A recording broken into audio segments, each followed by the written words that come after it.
ഇന്നൊരു സ്കോളർഷിപ്പ് എക്സാമിന് പോയ കഥയാണ്. കൃത്യം 12 മണിക്ക് മിന്നുകുഞ്ഞേയും കൂട്ടി സ്കൂളിലേക്ക് വിളിക്കാൻ വരണേ അമ്മയെന്ന് ഓർഡർ ഇട്ട ആൾ രാവിലെ തന്നെ കൊച്ചിനൊപ്പം സ്കൂളിലേക്ക് പോയി. ഡ്യൂട്ടി പറഞ്ഞ വേറെ അപ്പീലുണ്ടോ? കൃത്യം 12:05 സോറി, ഒരു 5 മിനിറ്റ് വൈകിപ്പോയി നേരെ സ്കൂളിലേക്ക്. വീട്ടിൽ നിന്ന് സ്കൂളിലേക്ക് എത്താനും എളുപ്പമായിരുന്നു. ഒരു ചിൽഡ്രൻസ് പാർക്കിൽ പോകുന്ന ഫീൽ ആയതിനാൽ ഡ്യൂട്ടി മോളുടെ സ്കൂളിൽ പോകാൻ കിട്ടുന്ന ചാൻസ് ഒന്നും ഞാൻ മിസ്സാക്കാറുമില്ലായിരുന്നു. ഒരു 5 മിനിറ്റ് ലേറ്റ് ആയപ്പോഴേക്കും പിള്ളേരെ എല്ലാം വിളിച്ച് കൊണ്ടുപോകാനും തുടങ്ങി. ഡ്യൂട്ടി സീനാകുമോ എന്ന് പേടിച്ചാണ് അകത്തേക്ക് പോയതെങ്കിലും ആള് നല്ല ഹാപ്പിയിൽ ചിരിച്ചുകൊണ്ട് തന്നെ ഫ്രണ്ടിൽ നിൽക്കുന്നുണ്ടായിരുന്നു. കൂടെ ഈ സ്കോളർഷിപ്പ് അവൾക്ക് തന്നെ കിട്ടുമെന്നൊരു പറച്ചിലും. അതിപ്പോ ഏത് എക്സാം എഴുതിയാലും ഇത് തന്നെ ആളുടെ വിചാരം. റിസൾട്ട് വരുമ്പോൾ കണ്ടറിയാം.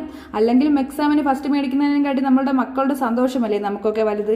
അങ്ങനെ ബെസ്റ്റ് ഫ്രണ്ട്സ് അഗ്നിമാരിക്കും ശ്രീനിധിക്കും ടാറ്റയും പറഞ്ഞ് എനിക്ക് വിശക്കുന്നേ എന്നും പറഞ്ഞൊരു വിളിയും. പിന്നെ ഒന്നും നോക്കിയില്ല, നേരെ ഒരു ബേക്കറിയിലേക്ക് പോയി. അവൾക്ക് ഇഷ്ടപ്പെട്ട സൺഡേ മണ്ടയും 2 ഷാർജയും ഓർഡർ ചെയ്ത് ആൾ ഐസ്ക്രീം കുടിക്കുന്നത് നോക്കിയിരുന്നപ്പോഴേക്കും ഷാർജയും എത്തി. ഇതിനിടയിൽ കുഞ്ഞായിട്ട് ചെറിയ കലിപ്പുമായി.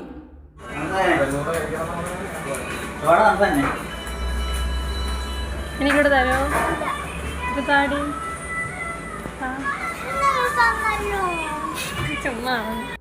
അവസാനം ഐസ്ക്രീമും കുടിച്ച് എൻ്റെ ഷാർജ കൂടി കുടിച്ച് തീർന്നിട്ട് നേരെ വീട്ടിലേക്ക്. ഇതുപോലെ പുറത്തിറങ്ങിയാൽ മാത്രം വിശപ്പ് വരുന്ന നിങ്ങളുടെ മക്കളുടെ ഒന്ന് കമൻറ്റ് ചെയ്തേക്കണേ.